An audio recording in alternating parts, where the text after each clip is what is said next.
kusoo dhawaada saaxiibayaal barnaamijkeennii ciyaaro halkaad kala socotaa waa Cawaalo Official Channel. Qodobada ugu muhiimsan wararkeennana waxaa ka mid ah gefkii laga gelay Mendy iyo naxariistii Naby Keita, musalsalkii 2 saacadood iyo 7 arrimood oo laga diiwaangeliyey kulankii Liverpool kaga qaaday koobka Chelsea, xogta isbedelka ugu weyn ee ku dhacay tirada koobabka kooxaha England, iyo haddii ay Liverpool dhaaftay kooxda Man United. Aubameyang oo durba dhaliyay goolal ka badan weeraryahanada kooxdiisii hore Arsenal. Fadlan haddii aad nagu cusub tahay subscribe saar, haddii hore nala joogta like iyo share ku dar. Kusoo dhawaada saaxiibayaal barnaamijka oo dhammaystiran. Gefkii laga galay Mendy iyo naxariistii loo sameeyey Naby Keita iyo musalsalkii 2 saacadood iyo 7 arrimood oo laga diiwaangeliyey kulankii Liverpool koobka ka qaaday Chelsea. Qodobka isaga ayaa aynu qaadaa dhigi doonaa. Liverpool ayaa rikoodhayaal xasuusa badan reebay taariikhda lagu dari doono ku qaaday Carabao Cup kadib 120 daqiiqo oo gool la'aan ah, sababtoo aanay dhicin taariikhda dhow ee qoran. Ciyaar iyo 2 kooxood waaweyn ee isugu soo baxaan 22 ciyaartoy oo rikoodhayaal lahaayeen. Goolhayaha Kelleher ayaa dhaliyay rikoodhkii 11aad ee Liverpool ka hor inta aanu Kepa oo Chelsea u keentay inuu rikoodhayaasha ugu qaado koobka aanu hawada sare ku laadin kubaddii ahayd in shabaqa ku laado. Ciyaaryahanada shabaqa booqda ee Liverpool rikoodhayaasha u laaday waxaa ka mid ah Milner, Fabinho, Van Dijk, Arnold, Salah, Jota, Origi, Robertson, Elliott, Kanute ayaa dhammaantood dhaliyay rikoodhayaashii, waxaase magacaya hadalka haynta badan ay raacday goolhayaha Liverpool kaasoo noqday geesiga ciyaarta Kelleher oo halyeeyga kooxdiisa laadkii ugu dambeeyey u dhaliyay 7 arrimood oo waaweyn oo laga guntay oo laga diiwaangeliyey ciyaartii ay isugu jiraan dhacdooyinkii garoonka iyo 120 daqiiqo ciyaarta ayaa aynu iftiimin doonaa. 7 qodob waxaa qodobka koowaad u noqon doonaa musalsalkii Wembley oo la yidhi inkastoo aanay goolal dhalin, ciyaarta oo ay soo bandhigeen Chelsea iyo Liverpool ay mid aad u sareysa oo xidhiibta isaga taagnaayeen bilow ilaa dhammaadkii.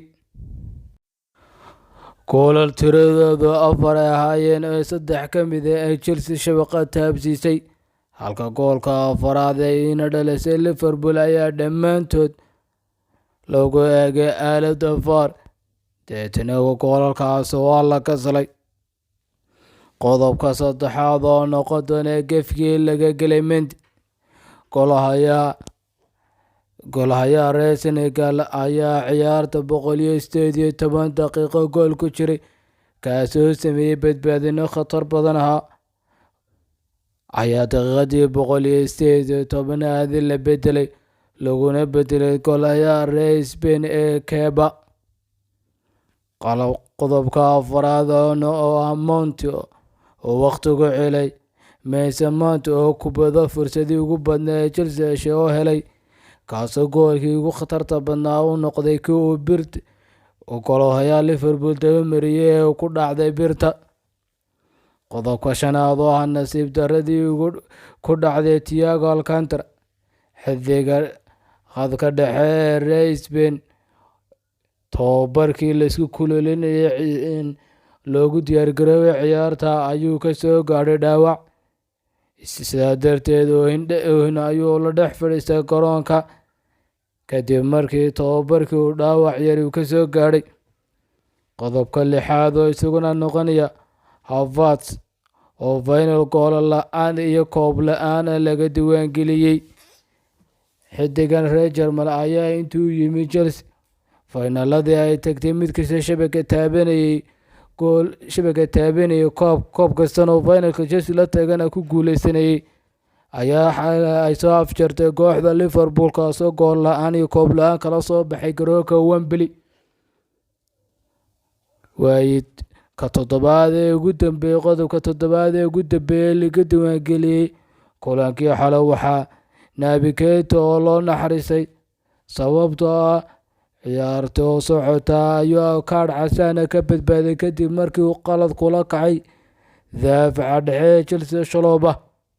qodobadaas ayaa laga diiwaangeliyay ciyaartii xalay dhacday ee socotay 120 daqiiqo ee 22 ciyaartoy ay isku laadeen rikoodhayaasha. xogta isbedelka ugu weyn ee ku dhacday tirada koobka kooxaha England iyo haddii ay Liverpool dhaaftay kooxda Man United qodobka isaga ayaa aynu milicsan doonaa.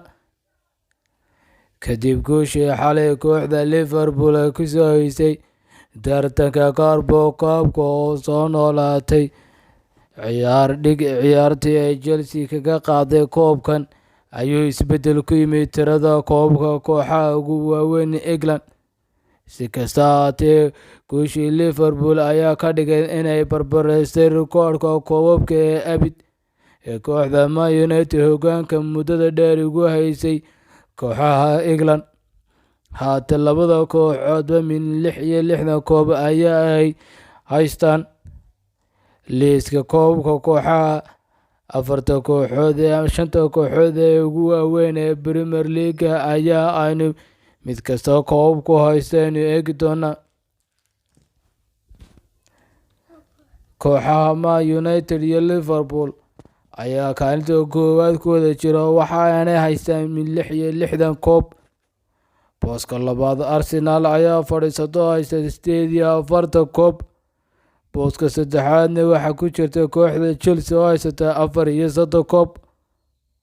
booska afraadna waxaa ku jirta kooxda Manchester City oo haysta 28 koob. Aubameyang oo durba dhaliya goolal ka badan weeraryahanada kooxdiisii hore Arsenal. qodobkaas ayaa noqon doona qodobkii ugu dambeeyay barnaamijkeenan ciyaaraha ee maanta. weeraryahanka kooxda Barcelona Aubameyang ayaa sii wada qaab ciyaareedkiisii cajiibka ah tan iyo markii uu kusoo biiray kooxda Barcelona suuqii January. tababaraha Arsenal ayaa iska caydhiyey Aubameyang waana saacadii ugu dambeeyay ee suuqa January ku biiray kooxda Barcelona. xidigan ayaa keliya Barcelona u ciyaaray 4 kulan waxaana dhaliyay 4 gool oo kaligiis ayuu ka gool badan yahay weeraryahanada kooxdiisii hore Arsenal. labada weeraryahan ee kale Lacazette iyo Keita. marka laga hadlo horyaalka xilli ciyaareedkan Lacazette iyo Keita ayaa horyaalka Premier League tan iyo bilowgii xilli ciyaareedkan dhaliyay 3 gool taasoo ah mid aad u yar taasoo muujinaysa durtaba khaladkii Arsenal ee gashay ay ku caydhisay weeraryahanka reer Gabon ee Aubameyang taasoo durtaba muujiyay khibradiisa iyo ciyaaryaha xirfadiisa kubadda oo sareysa kaasoo durtaba ka sare maray weeraryahanada Arsenal. barnaamijkeennii ciyaaruhu intaas ayuu ku eegay. fadlan haddii aad nagu cusubtahay subscribe saar. haddii hore nala joogta leegi shir ku dar siina faafi barnaamijkeenan si uu gaadho asxaabta jecel kubadda cagta. mahadsanidin.